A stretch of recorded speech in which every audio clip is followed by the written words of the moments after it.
Ladies and gentlemen, welcome back to Crime and Entertainment. We got a very interesting guest for you guys today. I want you to welcome to the show Stephen Miller. Stephen, how are you? Oh, pretty good. Well, I'm listen, still here. you've got a very interesting story. I heard you on the Ed Opperman podcast. Ed's got a great show over there.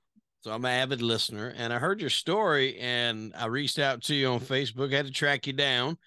And I was like, man, I got to get that guy on my show.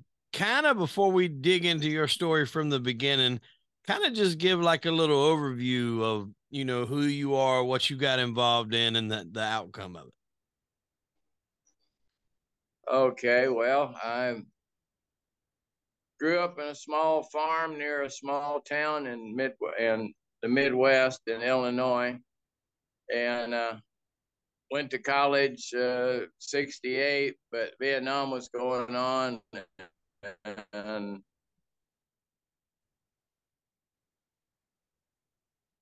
I decided to enlist in the Navy in experimental electronics, and they sent me to San Diego where I got involved in pot, other drugs. And then after I got out of the Navy, I came back to Illinois, couldn't find a good job. So I moved down to Atlanta, ran into, I was working for a WT Grant company. They went out of business. So I ended up doing a couple of drives for these people running pot from Florida up to Georgia. And then I got involved with Ricky Thorpe and Michael Degrassi and those people when they were just starting the company. And I ended up doing electronic counter surveillance and making sure the planes weren't around or made sure the cops weren't around when the plane landed. Right. Okay. So that's interesting because when I first reached out, I guess there was a few outfits in the drug smuggling ring that was dubbed the company. I was doing some research on the cocaine bear and how it kind of had some truth tied into it. Obviously the bear doing cocaine was highly fabricated, but some of the people that were involved in that ran an organization and they were also called the company. But you guys were a different company, so to speak. And we were first. Yeah. um, we're going to keep rolling. You broke up a little bit on that intro, but not too bad. So we're going to keep rolling. Hopefully we can kind of get this knocked out here. You said where you grew up. Did you have aspirations to go into the service, or was that something that just kind of happened as you were nearing graduation, or what? How did that come about? Well, it kind of just happened. Vietnam was going on and the draft was in. And when I got down to college, I was partying too much. And I knew that if I dropped out of college that I was going to get drafted. So I went around and talked to them all, and the Navy sounded the best. I knew I wouldn't be in the jungle killing innocent people if I went in the Navy. So I was completely against the war. I marched in San Diego in peace marches in full uniform, smoking a joint in 71. So you joined the the Navy, you said? Yes. So how was that experience back in those days? Because I don't what was going on. What was the kind of landscape at the time? I mean, obviously you had Vietnam, but what was that like in the Navy? It wasn't bad in the Navy. Like I say, they sent me to San Diego in '69, so it was the heart of the drug culture. Oh yeah. I went through 2 years of advanced electronic training and experimental sonar, and during that time, I was doing probably 10 to 20 hits of either acid, mescaline, or psilocybin a week. Plus, I was selling 3/4 of a kilo of pot every week while I went to school in the Navy. God damn, you still know why he was in the Navy? Yeah. Oh, yeah. Everybody was on drugs back then. There was no there was no drug tests in the military then. The war would have been over overnight if they had. Right. Wow. What I've never done acid before. Like to someone that's never tripped acid, like what would you how would you put that in perspective of what kind of trip that is?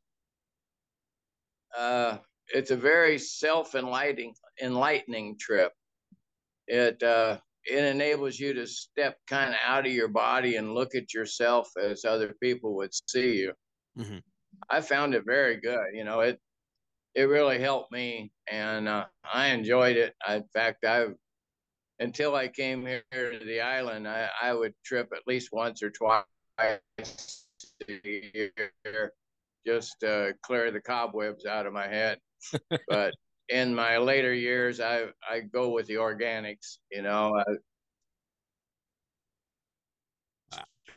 Strictly out here. But if I got a hold of some mushrooms, I'd sure eat.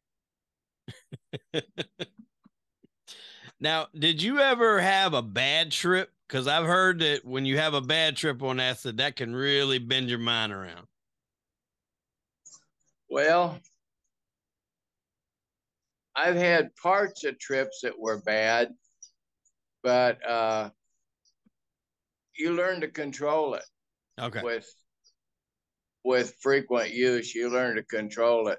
I think the worst time I ever had on acid was I was stationed at the ASW base in San Diego, and there was a lot of people on the base and not a lot of jobs. So if you were on call, if you went out and did your 4 hour duty, you knew you weren't going to get called up again. Mm-hmm. So I did my little 4 hour thing, and I went back to the barracks, and me and a friend of mine, we dropped some good Osley acid, and I was just getting off on it when all of a sudden we got called up. I don't know if you remember the Weathermen. It Yeah. was a violent form of the SDS, and they had supposedly threatened to bomb our base. So they called up everybody and had them walk the perimeter. Well, where they sent me to walk was where there was a hole in the fence. And I knew there was a hole in the fence there because people used it to sneak off base. So I'm there in the dark on this behind this abandoned building, watching this hole, thinking, man, what's going to happen here, trying to keep my shit together. And next thing, I started playing with my flashlight on the side of the building, watching the traces. And next thing I know, this officer tapped me on the shoulder, asked me what I was doing, and I about freaked out then. That's about the worst part I ever had. So, but what would I mean? I'm just curious. I'm kind of fascinated about this because I've had a lot of people on the show that's dealt in pot and coke and crack and things like that, but nobody really too much on acid. What causes a bad trip? Is it just kind of just luck of the draw, Uh, or just something specific yeah, cause that? uh, it depends on the person. If you have a lot of bad dreams, Okay, okay, it's not a good thing to do. And the first time you do acid, you should have a guide with you to make sure that you get off on the right foot. okay. I was unfortunate the first time I did acid. I was down in Carbondale at SIU going to school. I wanted to be an oceanographer. That was my dream. But anyway, I read about acid and everything, and I tried pot for the first time and liked it. I mean, we grew up hearing about pot, but we went out and picked some hemp out of the field and tried to smoke it and didn't do anything. So we went back to beer. So when I got to college and smoked the good stuff, that I realized, what I was missing. Well, this guy, he wanted to turn me on to some acid. He wanted to be my guide. Well, he gave me a 4-way hit of acid, which I didn't know was a 4-way hit. And usually you start getting off about 30, 40 minutes after you take it. Well, we were in his dorm room, and he starts swinging a baseball bat around after about 30 minutes. Well, I knew that was not a good thing. I shouldn't be sitting here watching him swinging that baseball bat around. So when he went to the bathroom, I took off. And the first time I tripped by myself. And Ooh. it was something that I walked over to the student union, and when I walked in, they had a dance floor that was like a few inches below the main floor. And when I stepped off, I didn't go down. I was head and shoulders above everybody in the room. And I don't remember much about the rest of the night, except I remember dancing with a girl and telling her a bunch of lies about how my apartment was being painted, my vet was in the shop. And the last thing I remember is we went to her dorm room, and she said, went in and she says, "Oh, well, my roommate's gone. We got the place to ourselves." The next thing I know, I'm sitting on the curb between my dorm and her dorm watching the sun come up. So my first trip was kind of crazy. Oh man. Okay, so you get out of the Navy. How did you get wind up in the middle of this whole drug smuggling operation? Okay, well, like I say, I come back to Springfield, Illinois, and there wasn't a lot of electronics jobs there. Right. So a friend of and my best friend and cousin, he was getting into drugs hard time. He was shooting up and everything else, and I went along with him for a while. We took the drug scene head on. We could do more speed than anybody else. We could smoke more pot. We could take more acid, blah blah. And then it got to the needles, and back then we didn't have anybody we could talk to. To say, hey, this is bad. You shouldn't do this. Look what's done to me, because it was all new. So when I saw that my life was going downhill fast, I grabbed my girlfriend, took off to Atlanta, Georgia. A friend of mine had brought me up the Atlanta Constitution, and it was 7 pages of electronic help wanted. So I went down there. I got a job with a company called WT Grant, which went out of business while I was working there. And a friend of mine from back home was involved in some pot smuggling. And they said, well, hey, we'll pay you $200 if you just drive down to Miami and drive back. You just pull into a motel and spend the night. And the next morning, go out, get in your car and drive home. We'll pick the car up, we'll load it, and then all you got to do is drive it home. So that's how I started. But then I found out that I was getting really ripped off because I was carrying 200 to 300 pounds at a time. And the going rate at that time was $5 a pound for driving. Oh, And they were I paying was about to say for driving. I was like, God damn, $5 a pound. me. So I quit them. Through them, I met some other people. I met Ricky Thorpe and Michael Degrassi and James Duggan, who was he was a Vietnam. Well, they were all Vietnam vets. Duggan lost both his legs in Vietnam. He was into electronics even more than me. He actually ran for the mayor of Alton at one time. Uh, Ricky Thorpe was high school quarterback, prom king. Uh, they were all good guys, and we only smuggled pot. Mm-hmm. We only smuggled pot for sale. We'd bring in a kilo of cocaine for us, and like give to our buyers as kind of a treat. Yeah. But we didn't sell coke, and the only drugs we were allowed to do was cocaine and pot. That was it. If you were found doing anything else, you wouldn't get a call anymore. Mm-hmm. So I started driving for them, and after a while, they discovered how much I knew about electronics, and I started setting up communications for them. Like we bought a house in Alabama, out in the middle of Ku Klux Klan territory. It had a runway out behind it that a doctor had owned as a getaway. It was just a little 2-room shack, but it had this runway behind it.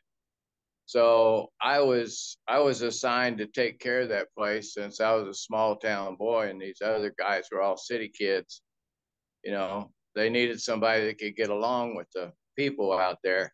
Mm-hmm. Like I say, it was Klan territory. It was Randolph County, Alabama. If you were black, you had to be out of the county by sundown, period. This was in 1973, I guess. So anyway, I got out there and I put lights on the runway, and we brought in a few planes out there. Well, and because of the remoteness of this place, it was only like 3 outside lines to call out of state. So I set up a communication setup, the best CB that money could buy, so that I could communicate with my boss, who was like 70 miles away in Atlanta, at any time. I'll never forget that. I did my research, and I walked into the best CB store in Atlanta. I go in there and I said, do you carry the Super Laser 500 antenna? He goes, yeah. I say, you carry the Mako 500 amplifier? Yeah. You carry the Bearcat, I forget what model it was, scanner or CB. It was the best on the market right then. He goes, yeah. I said, you got 2 of everything? He goes, yeah. I ended up spending $10,000 in his shop that day. Holy He shit. closed up the shop and took off for the rest of the day after I left. I bet he did. I mean, like $10,000 in those days is probably like somebody spending, $60,000 or $70,000 this time. I mean, that's a lot.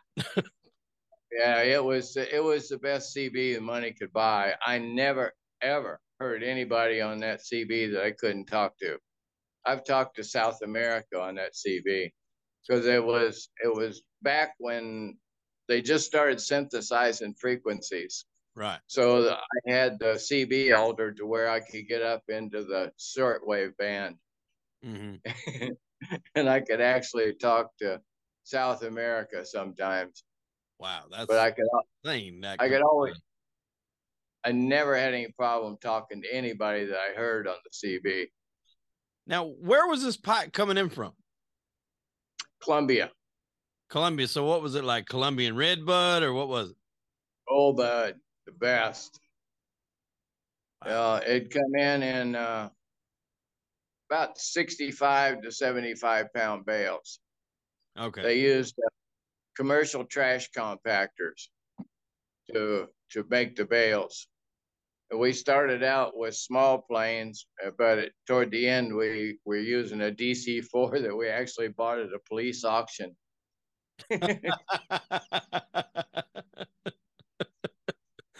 Oh shit. What I mean, did you have any knowledge of what they were paying per pound back in those days?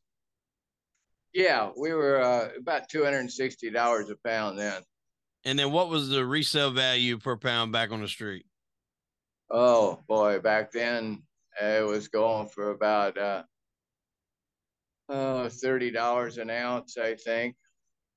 Wow. Something like that. So a lot of money to be made there. Oh yeah, yeah. And like I say, the first time we used that DC-4, it was based on an island outside the United States. I don't know where, because in our line of work, you got enough information to do your job, and that was it. Mm-hmm. The rest of the information was none of your business.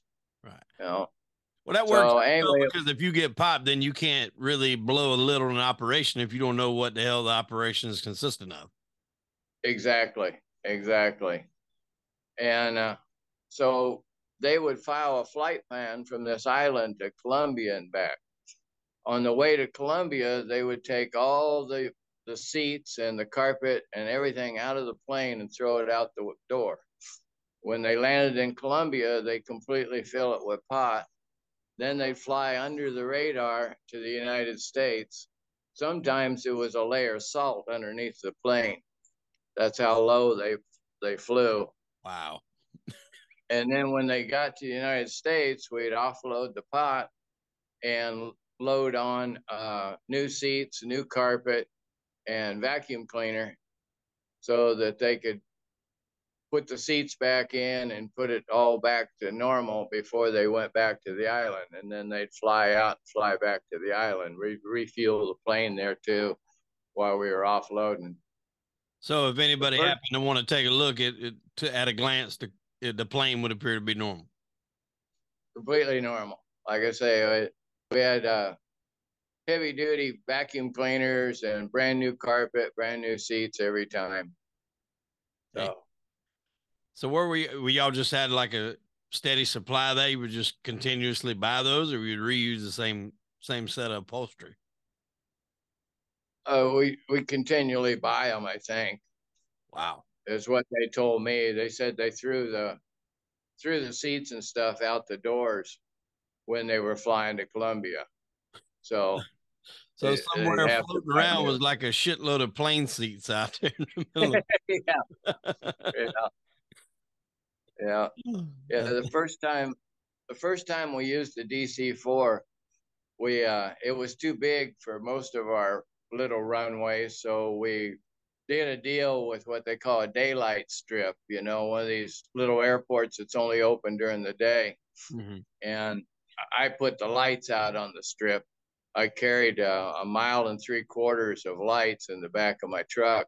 That was before LEDs too, so you had to use regular light bulbs. Right. The article said 60-watt bulbs, but no, we used 20-watt bulbs.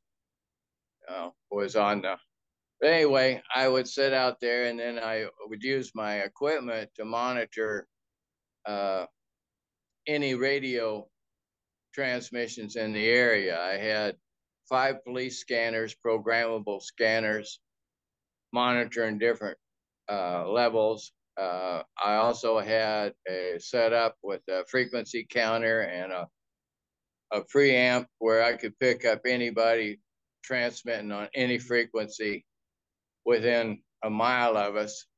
And I had a frequency generator and a 1,000-watt amplifier. So if I did pick up anybody, I could transmit 1,000 watts on their frequency and blow the receive crystals out. Wow. Well, the first time we used the DC-4, we were on this daylight strip, and we had checked the plane out with all of our equipment before, they bought it, I guess. I hadn't seen the plane up till then.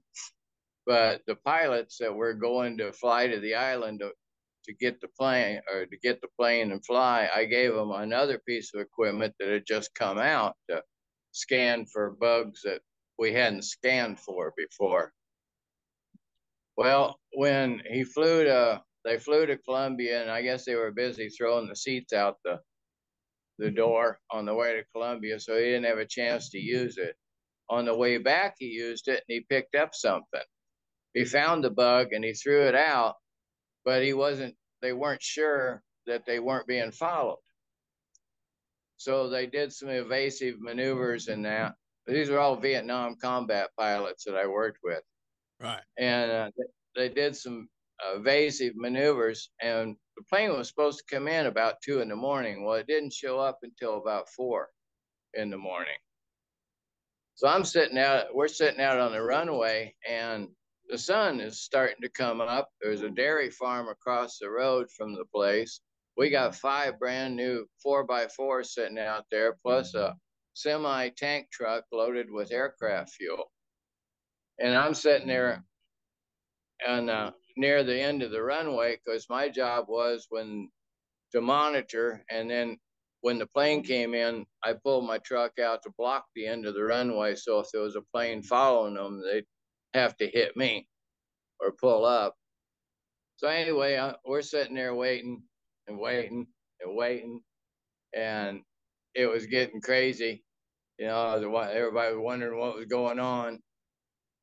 And finally, the plane came in, and I pulled and blocked the end of the runway. And man, I wish I'd had a camera that time, because the sun was coming up behind the plane.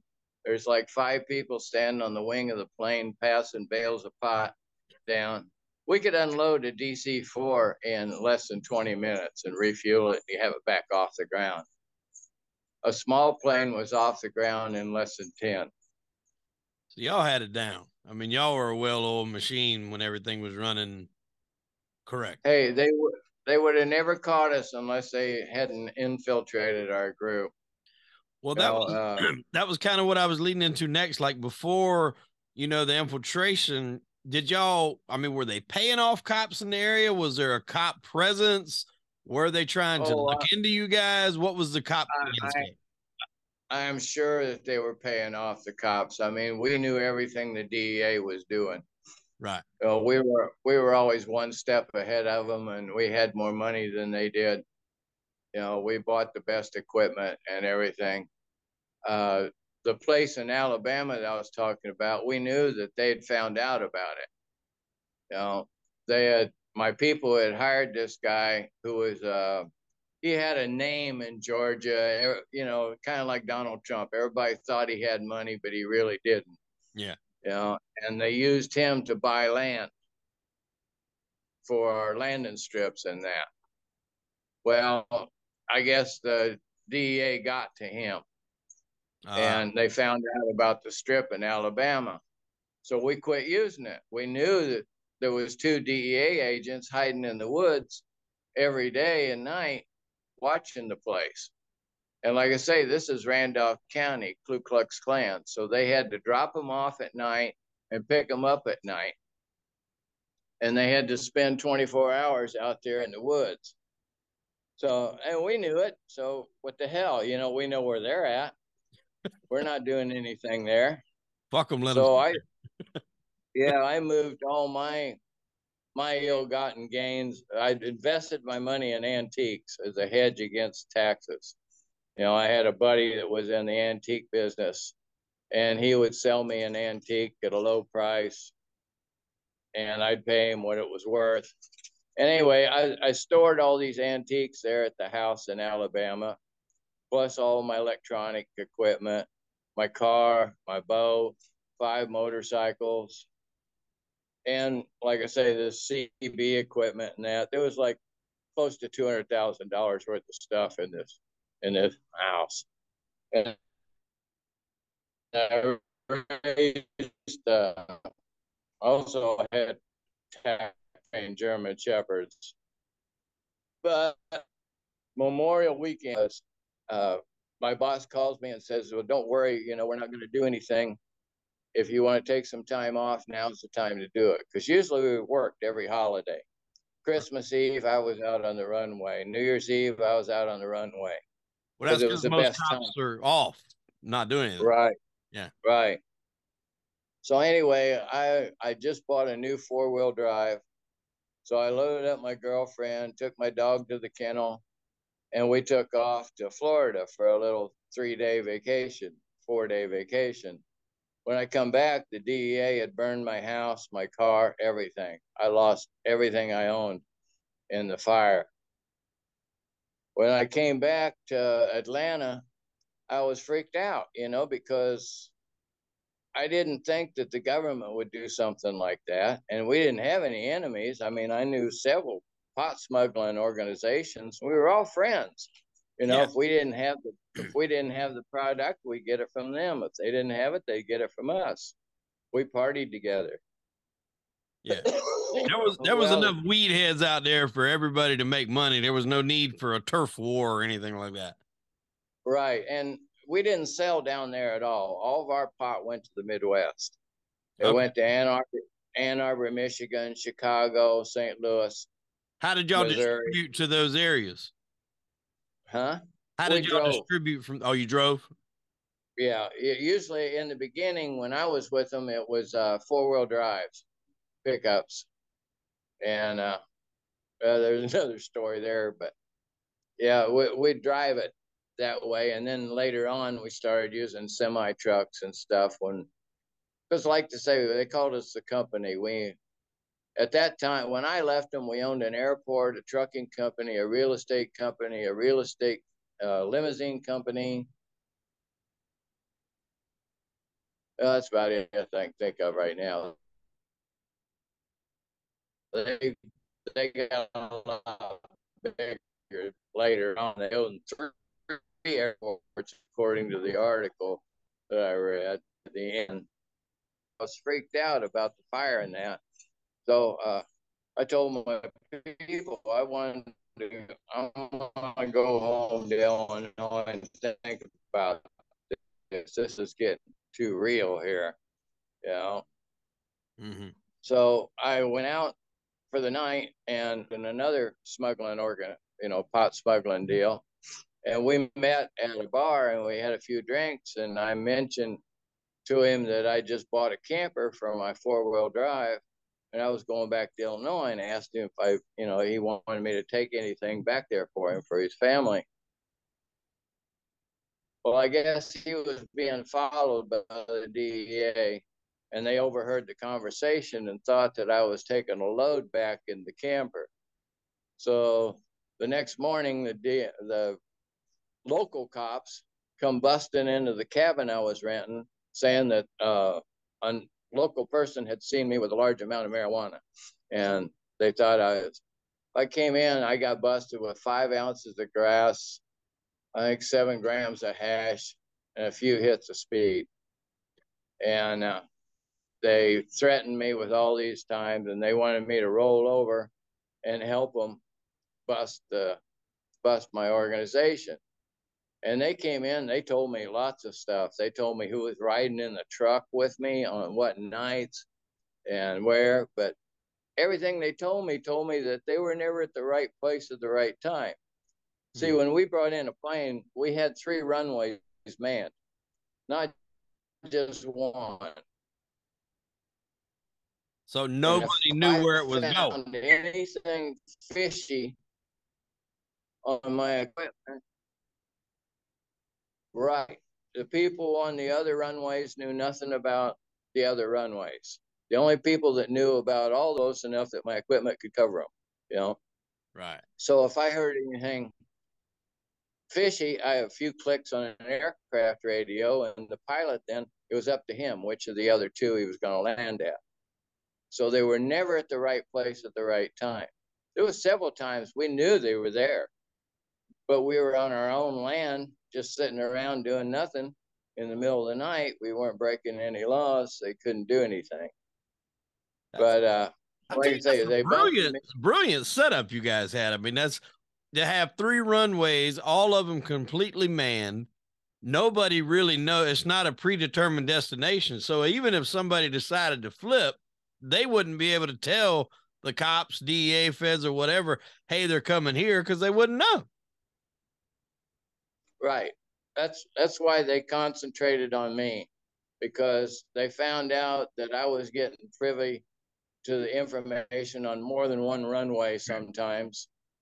And I looked like the obvious. I'd never been arrested for anything. You know, I was a small town boy, all that. So they tried to really put the hammer on me. They offered me $20,000 in a protected identity if I did their bidding. And I kind of played along with them for a little bit. You know, I didn't tell them anything, but how can how can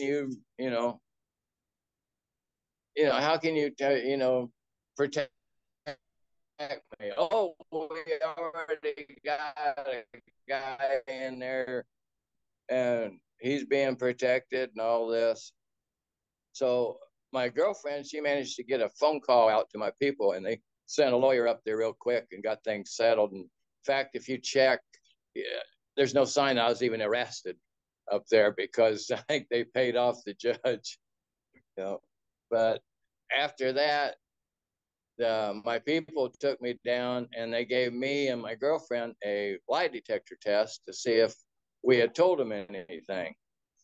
Well, I passed the lie detector test, but my girlfriend didn't, because she was having a nervous breakdown. Because all this information the DEA told her, she didn't know before. And so my people said, well, you're going to have to get rid of her. We're going to change identities and move the whole operation. But you gotta send her home or something. Okay, that's what I wanted to clarify. What exactly they meant by getting rid of her. And I know it's. Oh, they meant just send her home. I Okay. think, I hope. But because we weren't violent. The only violent thing we ever did was we broke our pilot and co-pilot out of a Colombian prison once. We hired some mercenaries to go down and blow a hole in the side of the prison and get them out. Well, that was nice. Or get them out somehow. I don't know what they did. The only part I had in that is I bought the radios for them and I found out if you arrange the crystals right in a cheap radio, you could get on frequencies that would get out a long way and couldn't be detected or wouldn't be detected by normal means. Right. Yeah. I mean, we've had anyway. I want a quick story real quick. We've had a guy on the show before, and you may or may not have heard of him or his story, but his name was Brian ODay. And he done a 75-ton load and 2 trips on a fishing boat. That was how they went to, I think they were getting it in from Southeast Asia, but their network was set up similar to what you're talking about, because when they would get back to the docks, they would offload it onto like seafood containers. So people would offload crates of fish or whatever, and the pot would be buried up under the ice and the fish. And just for visual purposes, as they're unloading it, one guy would slip and fall, and they bust a crate all the shit, and fish would go spilling out all over the dock, and they clean it up. But of course, the rest of it's full of fucking pot, and it would go directly on the 18-wheelers, and then that was their distribution method. I mean, they really had it down. The sophistication that guys like him and yourself and the company had, even back in those days, is really, really just amazing how you guys had that shit all figured out like that. Well, we were all ex-military on the company. And if you know anything about the military is 20 years ahead of the rest of the culture as far as electronics and that. Plus, I think we had an in somehow to an armory because we were carrying tasers before the cops were. Wow. It used to be that we carried guns and handcuffs, because if somebody stumbled on us while out there in the boonies on a remote airstrip to a tree, but when we got a hold of these tasers, I said, well, let's get rid of these damn guns. We'll use these tasers, because they had a real bright light on the taser before it shot out the darts. And I said, if you were a hillbilly and you're out coon hunting, you stumbled on us, saw lights in the sky, then all of a sudden saw a bright light and it felt like electricity running through you, and you wake up naked a couple of miles away in a field, what are you going to think? Pot smuggling? We never had to use it, but like alien abductions going on out there. yeah, maybe that's why you saw so many down in Alabama. So at what point did this kind of all come crashing down? Because as sophisticated as operations may be, as well planned and thought out as things are, eventually a lot of these things do come to an end that leads in law enforcement capturing people. Tell us about that. Well, I got out before the very end. Like I say, and after my people thought my girlfriend was informant, I said, well, you guys change your identities, you move your operation. I'm taking her back to the Midwest with me.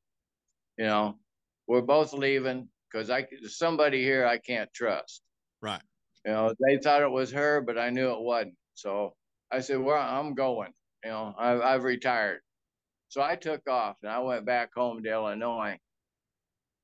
Well, about a year later, I go to a local bar there in Springfield, Illinois, and there's 2 pilots sitting at the bar. They had no reason to be there other than to contact me.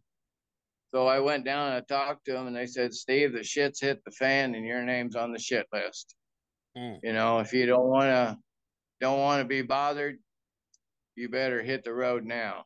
So I went home, loaded up my camper, and I took off, and I ran for over a year. I ended up north of San Francisco, up on the mountain. But my dad, he was carrying the mail in a federal job, and they were after him. You know, they were saying, hey, you know, if we don't get your son, you know, this could affect your job and that. So I ended up coming back home and turning myself in. And I used the last of my money for lawyers. And at the time, nobody had talked. Well, what had happened is they busted them with a semi-load, half onions and half pot. And that's what really started bringing it down. And they'd gotten most of the ringleaders except for Ricky Thorpe. He managed to evade them for a while. So I came back, I turned myself in, and I hired a top-notch lawyer. And I was originally charged with the RICO conspiracy to smuggle, organized crime. Ooh. But my lawyer got it busted down to aiding and abetting possession of marijuana with intent, which, because it was such a large amount, it was a Class X felony, just like murder or kidnapping. Right. But I got a 2-year suspended sentence. Well, then later on, while I was on the suspended sentence, I split a 1/4 pound of pot with a friend of mine I'd known all my life, who turned out to become an informant. And I got busted. I got busted for that and sent to do my 2 years. Well, by that time, the ringleaders, Michael Degrassi and James Duggan and Mitchell, had testified in front of a Senate subcommittee on narcotics trafficking because they'd gotten about 33 years apiece, I think. And to reduce their sentence, they were allowed to testify, and they knocked it down from, I think, 33 down to 11. Well, so the DEA, the feds were met in Springfield, Illinois in 78, 79, which they weren't happy about. But anyway, they sent me to Sandstone, Minnesota. I was a level 1, which is the lowest level in the federal system. Right. But they sent me to a level 2 where it was 20 degrees below zero. Ooh. And I finally, I went in front of the parole board, and I argued that the most I'd ever been busted with was 5 ounces of pot. They go, oh, no. We heard what you did. And aiding and abetting, as far as we're concerned, anyone that aids and abets is a principal. So we knocked the aiding and abetting out. What do we got? We got possession of pot with intent to distribute. I argued 5 ounces. They said, oh, no, we know you helped over 200,000 pounds.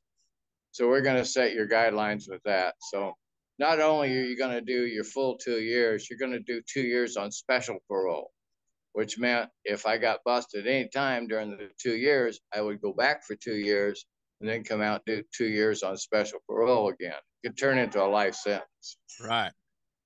So that must have been before they changed a lot of those guidelines, because all in all, that's not a terrible fucking sentence. Well, no, it's $60,000 is what it cost me to get that sentence. Yeah.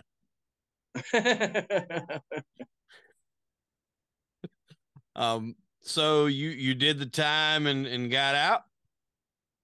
I did the time and got out, and 20 years later, I ended up going back in for 26 pounds and did 7 years for that one. Ooh. Now, I mean, so was that a gap in there? You just decided to restart, doing something? I've been a pot dealer since 1969. Okay, so when you got out from that 2 years, you never stopped. You just didn't get caught again until 20 years later. Right. I wasn't a big pot dealer. I only dealt with about 20 people. I'd buy a 1/4 pound a week. I'd sell 3 ounces. I keep an ounce for myself. I didn't make any money. I didn't want to spend the money. Couldn't spend the money. Now, was all this still in the Chicago area?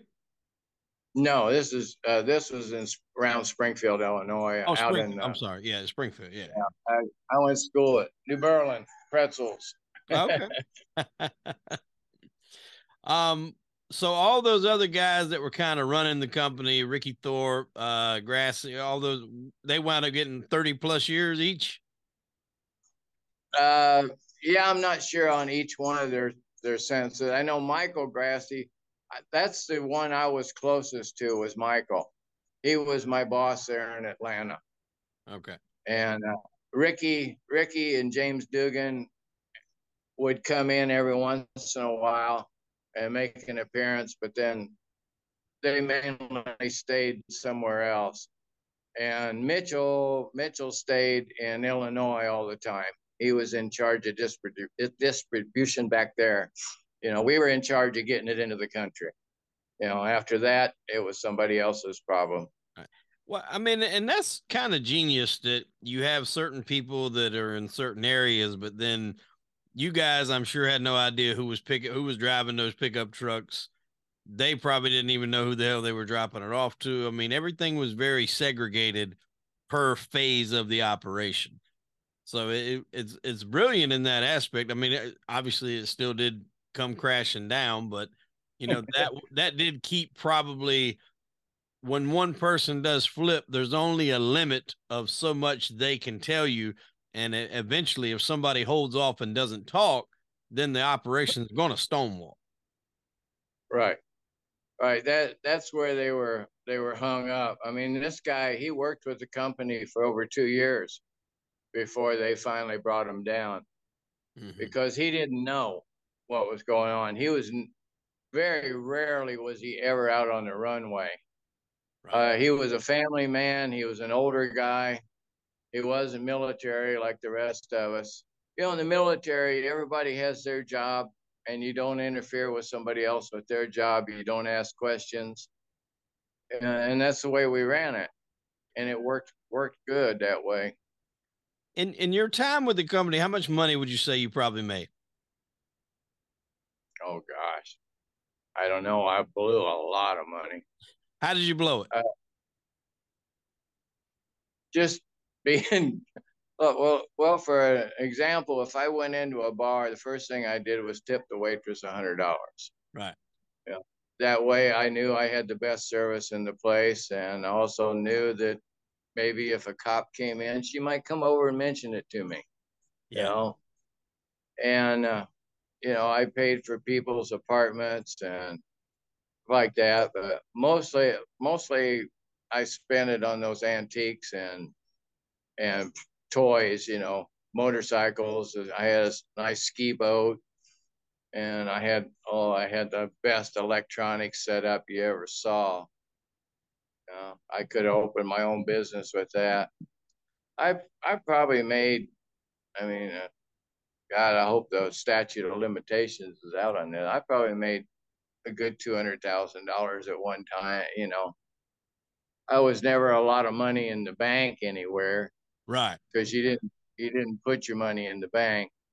Mm-hmm. It's just like when I bought my 4-wheel drive, I had the money in my pocket to pay for it, Mm-hmm. but I had no way to show where I got that money to pay for it. So I financed it.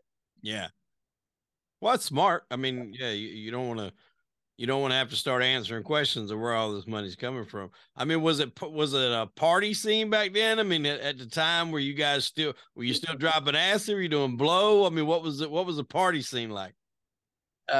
When we partied, then Michael might break out some quaaludes, but no, we weren't. Like I say, pot and coke. I got a pound of pot and an ounce of coke every week. That was part of my pay. Damn. So not only Uh, did you make a decent amount of money, you had a lot of damn party favors to go around too. oh, I ruined my sinuses completely because back then that was the only way to do it. You snorted it up. You snorted it up till one side wouldn't work anymore, and then you snorted on the other side. You know, I was the only driver though that was allowed to smoke pot while I drove. Yeah. Yeah.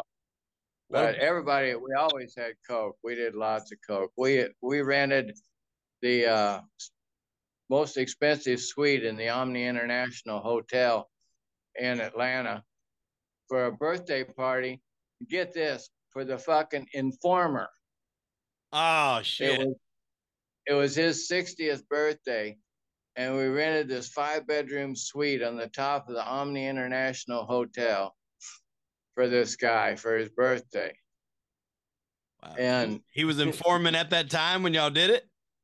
yeah, Oh yeah. shit. Well, I don't know. I think so. I think so. I'm not sure about that one, but yeah, that was crazy. We did a lot of coke, a Lot lot of coke. lot of broads and shit too, huh? Probably. Oh yeah, yeah. Escorts, Yeah. escorts, because they don't talk. Yeah. You give them $1,000, they're happy. You know? So a lot of that money went on partying, booze, and broads. I mean, I always say if you're gonna be in that life and you're gonna take those risks, damn it, you got to blow off steam somehow. You can't take all that money with you. And to a certain point, depending on how much you're bringing in, you have to do some shit like that to spend it. I mean, I've had guys on the show that's, you know, they tell you they would spend days in rooms counting money. Like it takes Yeah. time to count a couple $1,000,000. That'd take a couple fucking days. And people just don't realize that because it's not a kind of money you're doing digital transfer. You're taking it to the bank. I mean, it's stacking up in a fucking house somewhere. It takes time. You're getting to the point where you're having to weigh it instead of count it. Well, not if you got a counting machine. Yeah. But even with one counting machine, though, a couple $1,000,000, that'd take a long damn time. Probably take a day or two. Oh yeah, yeah, Yeah. yeah. Yeah, it was some good times. We'd rent a house up on Lake Lanier, and especially me and my buddy. We go up there. We had a houseboat up there. We'd hire like 5 escorts and just have a hell of a party. When we got tired, we watch them party with each other. Yeah, it was some crazy times. Oh boy. So where you at now? Because it's kind of odd. I think you might be the only time zone that I've ever done quite like this. Because like right now it's almost 11 o'clock where I'm at on what fucking day is it? Wednesday night. Where is it where you're at? It's about 10 till 1 in the afternoon on Thursday. Wow. So what I'm at, if you can say where I, you? I'm about 45 miles from Guam. Wow. Now what the hell prompted you to move over there? Uh, well, when I was in the Navy, we did a Caribbean cruise, and I fell in love with islands, and growing up in Illinois, it gets so cold and hot and everything. I decided that someday, if I ever got the chance, I was going to retire on a tropical island where I'd never be cold again. And after I got out of prison the second time, I started researching all the places connected to the United States, because with a felony, there's a lot of places you can't go. Right. And I needed to have a place where I could get VA care. Yeah, because I'm living on Social Security and a little disability from the VA right now. I'm $1,400 a month is what I live on now. Wow. But anyway, I looked at Samoa, American Samoa. I looked at Puerto Rico. I looked at the Caribbean and all that, and I saw this little island in the Northern Marianas. I'd already checked out Saipan and Guam, and they would seem like too touristy. Starting to get crime and that. And I found this island, Rota, and I couldn't find out much information about it. The more I researched it, and the more I researched about the Chamorro culture, the more I liked it. And then I went on YouTube and I typed in Rota just to see what would happen, and the song Rota Bud came up. And it's a song about our pot here. Oh wow. Because because I guess, and we're known as the friendliest island in the world. There's only 1,800 people on the island right now. But when you drive with one hand, you wave at everybody with the rest. There's no crime. There's never been a shooting here, ever. Damn. You know? And it's just it's 75 to 85 year round, never hotter, never colder. Making me want to fucking move there. Yeah, it's just, well, I mean, there's a lot of hangups. I mean, prices are high in the stores, and you don't have a lot of selection. It's all mom and pop stores. Mm-hmm. But like I say, just to relax and I've had enough excitement and trauma in my life. Yeah. Here I can smoke my pot. I can, get along. I miss going back home, but shit, it's like $4,000 to fly back to the States anymore. Jesus. Yeah, that's a lot. Well, looking back, Stephen, on everything that you've been through, you've lived a hell of a life. You've got a lot of experiences, a hell of a testimony. Would you do everything different, or do you think it was exactly the route that, you had destined for you? Well, I think it was the route I had destined for me. I probably wouldn't have done anything worse. It was like, it was the 60s. Yeah, we were opposed to the war. We were opposed to the marijuana laws. And I fought to get them legalized. Like I say, I had like 2,000 people on the steps of the state capitol in Springfield, Illinois in 78 and 79 trying to get it legalized. And the company, we actually had plans to go legal. We thought that they were going to legalize pot by 78 or 79, by 80 at the latest. So we had already even bought up tobacco licenses because the government said when and if they legalized it, the people growing tobacco would be the first people that would be allowed to grow it. Wow. So we even had a couple of expensive tobacco licenses. We were ready to go legal. Wow. That's crazy. And I thought I was doing a good thing. I was fighting a bad law. So what's left here for you? I mean, you're just gonna live it out and chill out in the island. I mean, do you have any plans to? I think your story would make a hell of a book. Yeah, I'm trying to find a format. My computer just went gooey on me here, and I got another one coming. I'm going to try to find a format to write it. I want to write my autobiography because, I've had some crazy times. I've been chased by a guy with a shotgun in Jamaica. I had to open up a suitcase with $600,000 in it in the Atlanta airport. I've had a lot of crazy times. How did that go off with the Atlanta airport with the 600 grand? Oh, that was something. See, I had a job that nobody else in the company knew about other than Mike Degrassi. When we had a lot of money put together, he would put it in a suitcase or in a briefcase, and I would fly it down to Miami and give it to his brother down in Miami, and he'd give me an identical briefcase, and I'd fly back. I'd usually fly back on the same plane I flew down on. I had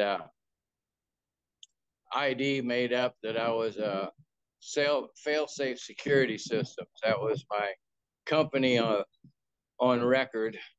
And I would say I was a, paid security messenger. Well, I never had any problems until this one time I get down there and they put the briefcase through the fluoroscope or whatever it is, and they couldn't see anything because it was all money. And the guy said, "I'm gonna have to open this." I go, "You're not gonna open that here." I said, if you want to open that suitcase, you're gonna have to take me to an office. I want the office locked. I want your name. I want your phone number. I want your home address, because only me and the people that hired me know what's in that briefcase. And if anything happens to that briefcase or the contents, you'll be the first people the police come talking to. Well, he was kind of taken aback, and he must have been new on the job. So he took me to the office, locked the door. I made him write all this stuff down. He opened the briefcase. He saw all that money. And he shut it real quick. He goes, "Don't worry, Mr. Miller. Nobody will ever know." I said, "They better not." I walked out of that office and my legs turned to rubber. I could hardly walk. I was like duck walking across the airport. I was thinking, man, all that guy had to do was call the IRS and I'd been fucked. I ain't lying. You know? You'd have to explain how the hell you got all that money. Another time I fly down to Miami and the plane was late for some reason. And usually my boss's brother, he would just circle the parking lot and he'd pick me up out front. We'd do a circle and he'd drop me back off. But because the plane was late, he didn't want to keep circling and drawing attention. So he parked the car on the top level of the parking ramp, and he met me at the door. And we walked over there, and we were waiting for the elevator to go up to the top of the parking ramp. And these two guys behind us with three-piece suits, all of a sudden I heard a radio crackle. "You on them, Harry?" "Yeah, we're right behind them now." I thought, oh, fuck. Where are they at, Harry? "Oh, they just got on the elevator." Well, we hadn't got on the elevator yet. You know, we're waiting on the elevator. So the elevator comes, we get on there with these cops, these DEA agents, right up to the top level. We go one way, they go another way and bust some other poor guy. Oh, well, I mean, I can't tell you how much I appreciate you coming on the show, man. It's been fun. You tell a hell of a story. Hopefully you can get the full autobiography done and get it out there, because I got a feeling we only really scratched the surface here on this. But when I heard your story, I knew I had to get you on, and I want to tell you I really appreciate you coming on the show and sharing a little bit about your experiences.